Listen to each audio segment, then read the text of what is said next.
बात है कि भारत में ये सब की सब एक साथ उपलब्ध है। आप चाहें तो दुनिया की सभी जलवायु इस देश में आपको मिलेगी देखने को।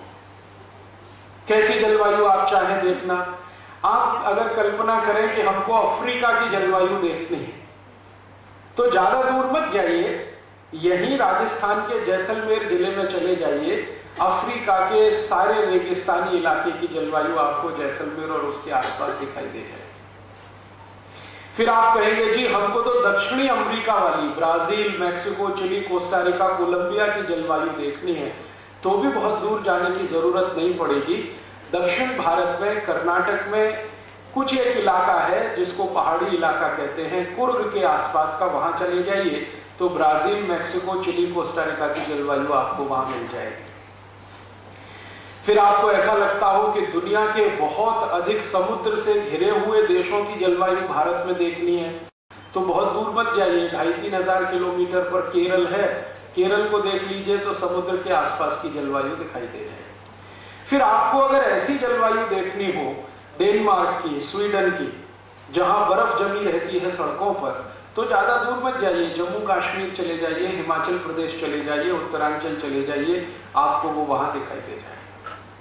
फिर आपको ऐसी जलवायु देखनी है जो एकदम सूखी, जहां की हवा में थोड़ी भी नमी ना हो, ऐसी जलवायु देखनी हो तो बहुत दूर मत जाइए, यहाँ चुरू में चले जाइए, राजस्थान में चुरू और सीकर में, तो आपको सूखी जलवायु दिखाई देगी, जहां की हवा में शायद ही नमी होती हो, कभी कभी आ जाए नमी तो बड़ी बात मानी जाती है। आपको अगर कीचड़ प्रधान जलवायु देखनी हो, जहां जैसे ऑस्ट्रेलिया, न्यूजीलैंड है ना, वहां बहुत कीचड़ है, तो ऐसी कोई जलवायु आपको देखनी हो तो बहुत दूर जाने की जरूरत नहीं है, भारत के हर शहर में उपलब्ध है। हाँ, जरूरत नहीं कहीं दूर जाने की, क्योंकि नालियों की सफाई ही नहीं होती है, तो वो हर जगह उपलब्ध है।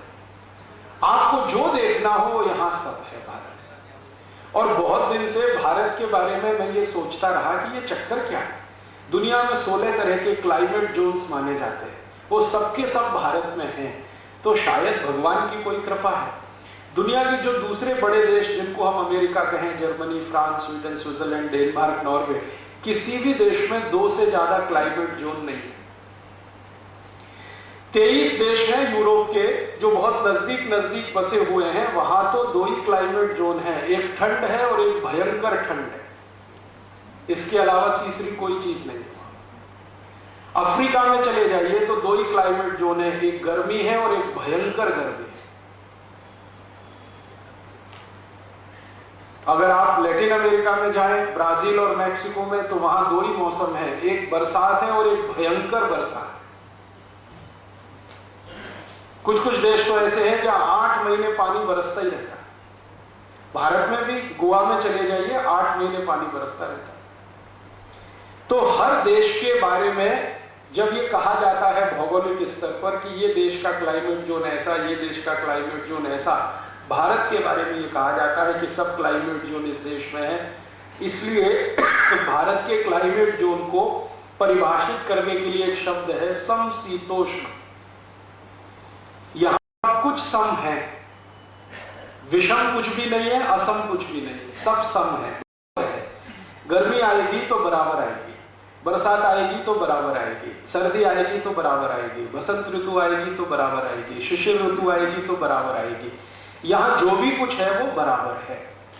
तो बराबर है इसलिए दुनिया के भूगोल शास्त्रियों के बीच में या मौसम विज्ञान का अध्ययन करने वालों के बीच में भारत सबसे ऊंचा देश माना जाता है कि ये देश कुछ अद्भुत है। ये जो अद्भुत है हमारा देश, इसके पीछे का कारण क्या है? कैसे हुआ है कि भगवान ने या प्रकृति ने हमको ये सब तरह की जलवायु दी है और बराबर मात्रा में दी है? इसका सबसे बड़ा कारण है कि भारत दुनिया का अकेला देश है जहां सबसे पहले सूर्य निकलता है और सबसे अंत में सूर्य छिपता है। अर्थात इस देश को सूर्य का प्रकाश सबसे ज्यादा मिलता है। अगर आप साल के 365 दिनों को गिने तो शायद ही 3-4 दिन ऐसे जाएंगे इस देश में जब आपको सूर्य दिखाई ना दे, वरना हर दिन आपको सूर्य का प्रकाश मिलेगा, भरपूर मिलेगा। दूसरे देशों की तरफ चलें, अमेरिका और यूरोप और उसके आसपास के देश, तो वो बहुत गरीब है इस मामले में कि उनको साल में मुश्किल से 15-20 दिन या बहुत अधिक तो 1 महीना सूर्य का प्रकाश मिलता है, बाकी तो सूर्य निकलता ही नहीं।